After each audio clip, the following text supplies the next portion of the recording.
Voici une famille de patates comme les autres. Elles sont françaises, elles sont à l'aise dans leur époque et utilisent donc le téléphone et vont sur internet. Sans qu'elles le sachent, chacune d'elles est surveillée d'une manière ou d'une autre par la NSA. Commençons par Nathalie, la mère. Nathalie travaille chez Alcatel-Lucent, une grande entreprise française de télécom. Elle est chargée de négocier d'importants contrats avec d'autres firmes, ce qui peut intéresser de près les États-Unis. Avec la technique dite de l'upstream, la NSA surveille en permanence les infrastructures par lesquelles transitent les informations sur Internet, comme les câbles sous-marins par exemple.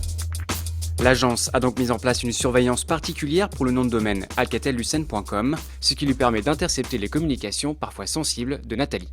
Quand elle envoie un message, la NSA le repère dans le flux de données et l'intercepte. Comment ? Grâce à son adresse email.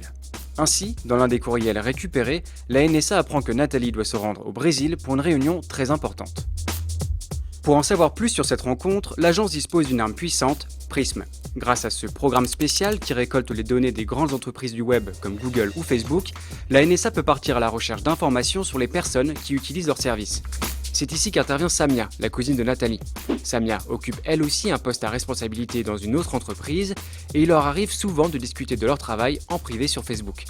Leurs employeurs leur ont bien sûr interdit de parler de leur activité sur le réseau social, mais Nathalie laisse échapper quelques informations évoquant certaines négociations en cours. La NSA identifie le profil de Nathalie et obtient une partie de ses discussions. Ces confidences sont alors transmises directement à l'administration américaine qui pourra s'en servir à son avantage lors de futures négociations.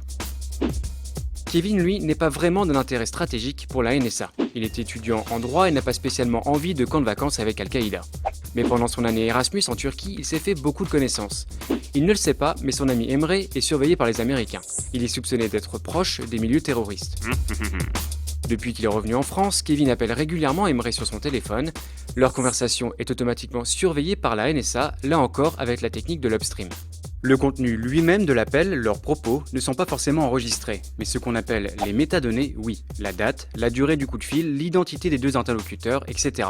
On peut déjà en apprendre beaucoup avec tout ça. Et puis, tant qu'à faire, la NSA en profite pour jeter un œil aux pratiques de Kevin sur Internet. Elle puise pour cela dans le vaste stock de métadonnées qu'elle a interceptées et stockées grâce à l'upstream. En utilisant XKeyscore, une sorte de Google pour les espions, elle retrouve dans les données stockées l'historique de navigation de Kevin, c'est-à-dire les sites visités, les recherches effectuées et même certains de ses mots de passe. Ici par exemple, ils peuvent voir que Kevin a cliqué, même si c'était par simple curiosité, sur des liens postés par Emre sur Twitter. Ces liens redirigent vers des sites considérés comme proches des réseaux islamistes. Du point de vue de la NSA, c'est une raison de plus pour garder Kevin dans son collimateur. Voyons voir à présent du côté de Jean-Marc, son père. A priori, lui non plus n'est pas d'un grand intérêt pour la NSA. Jean-Marc n'est ni patron du CAC 40, ni ami avec des patates aux relations douteuses, son truc à lui, c'est les séries télé. Pour utiliser les sites de streaming américains comme Netflix par exemple, il a décidé d'investir dans un VPN, un Virtual Private Network. Oui, c'est de l'anglais. Un VPN est un système qui permet de bloquer les restrictions géographiques sur Internet tout en protégeant son identité. Malheureusement pour lui, ce type d'équipement fait justement partie des cibles de la NSA. À ses yeux, en utilisant un VPN, Jean-Marc rentre dans la catégorie des patates ayant quelque chose à cacher. Alors, même s'il ne parvient pas à déchiffrer ses communications, celles-ci vont être stockées afin d'être lues plus tard quand la NSA aura trouvé le moyen de le faire. Bref, voilà comment l'agence de renseignement américaine surveille à son insu notre famille de patates, comme beaucoup d'autres sans doute.